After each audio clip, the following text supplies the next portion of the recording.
माननीय सभापति महोदय, आपने मुझे बजट 2025-26 पर बोलने का जो अवसर प्रदान किया उसके लिए मैं धन्यवाद जोहार करना चाहूंगा।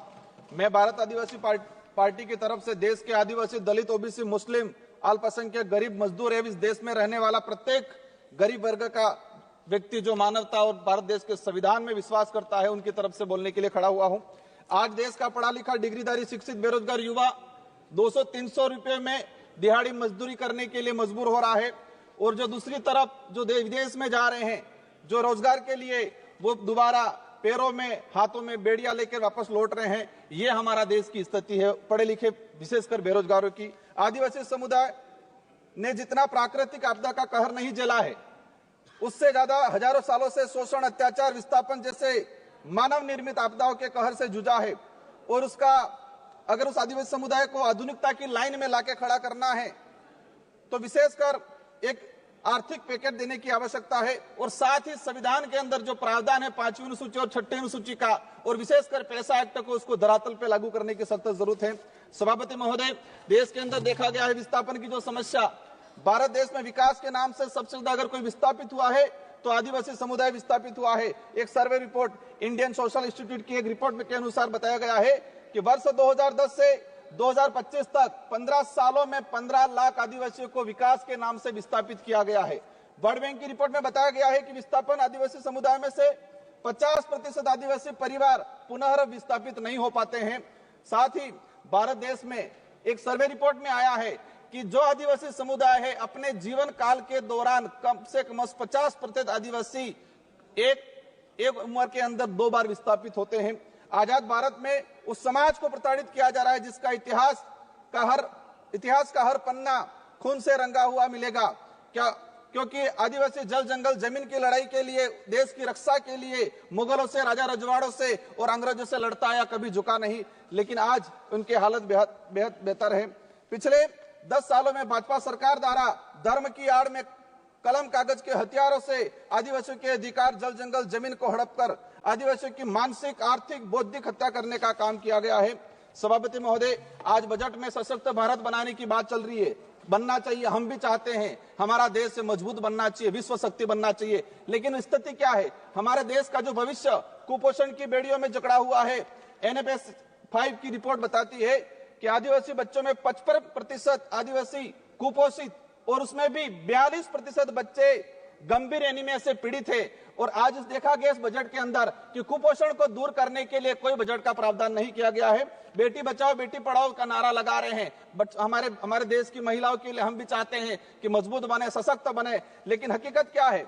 देश के अंदर देखा गया है कि आदिवासी समुदाय में विशेषकर हर तीसरी महिला कुपोषण का शिकार है और हर दूसरी महिला एनीमिया का शिकार है। आदिवासी बच्चों में शिशु मृत्यु दर राष्ट्रीय औसत से 30% अधिक है। 5 वर्षों से कम उम्र के आदिवासी बच्चों की मृत्यु का अनुपात राष्ट्रीय औसत से 61% अधिक है। माननीय सभापति महोदय, बाकी जो रहा, जो जीवन काल के अंदर देखा गया है, कभी माओवादियों के नाम से, कभी नक्सलवादियों के नाम से मारा जाता है। एट्रोसिटी में कई आदिवासियों को मारा गया। NSRC की एक रिपोर्ट बताती है कि वर्ष 2020 से 2025 मात्र 5 साल के अंदर 400 आदिवासी पुलिस मुठभेड़ में मारे गए हैं। आज मणिपुर का हत्याकांड, मणिपुर में देख लो, कई आदिवासियों को मारा गया है। छत्तीसगढ़, झारखंड का आम आदिवासी कभी उधर नक्सलवाद माओवादी की गोलियों के से कहीं के निशाने पे है, उधर पुलिस की गोलियों पे निशाने है। बीच में आम व्यक्ति जो है वो आज उसके साथ अत्याचार हो रहा है। हर दिन एक न एक व्यक्ति मारा गया है। आदिवासी, दलित, पिछड़ों को सशक्त बनाए बिना हमारे देश, भारत देश को सशक्त भारत बनाने की कल्पना करना एक कोरा सपना रह जाएगा। स्वास्थ्य सुविधा की देखा जाए, आदिवासी क्षेत्र में PSC CSP की, CAG की एक रिपोर्ट आई है कि आदिवासी बाहुल्य क्षेत्र में जितनी जो PSC CSC है वहां पर 60% डॉक्टरों के पद रिक्त हैं। देश में मात्र 18% आदिवासी गर्भवती महिलाओं को ही संस्थागत प्रसव का लाभ मिल पा रहा है। संस्थागत प्रसव का सिर्फ मात्र 18%। सभापति महोदय, 1 मिनट का रहा है। शिक्षा की बात करें, हमारे राजस्थान के अंदर जाडोल कोटड़ा के अंदर जहां से एक मंत्री जी आते हैं, वहां पर 14 वर्ष से अधिक बच्चों को स्कूल और पेन, पेंसिल, किताब क्या है वो नहीं पता है। आज देखा गया है यूनेस्को की एक रिपोर्ट में देश में 35% आदिवासी बच्चे ड्रॉप आउट हो रहे हैं और राष्ट्रीय औसत 12% है। 8%, मात्र 8% आदिवासी युवा उच्च शिक्षा की पढ़ाई पूर्ण कर पा रहा है।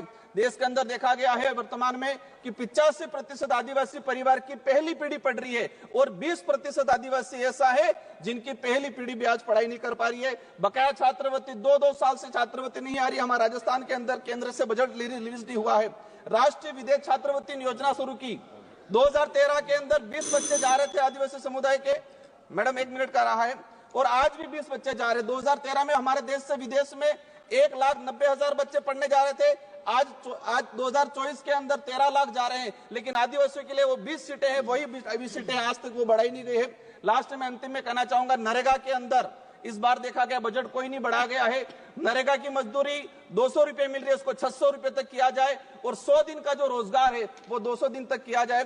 साथ ही आंगनवाड़ी कार्यकर्ता से हर प्रकार की सर्वे करा जाते हैं, सेंट्रल गवर्नमेंट इसको हैंडओवर करे और आंगनवाड़ी कार्यकर्ता सहायिका को एक राजकीय कर्मचारी का दर्जा दिया जाए और उसको नियमित करके भुगतान किया जाए। जल जीवन मिशन की बात हो रही थी, लेकिन ट्राइबल इलाके के अंदर 27% टारगेट अभी तक पूरा हुआ है, वो भी सैंक्शन, धरातल पे पानी नहीं पहुंचा है।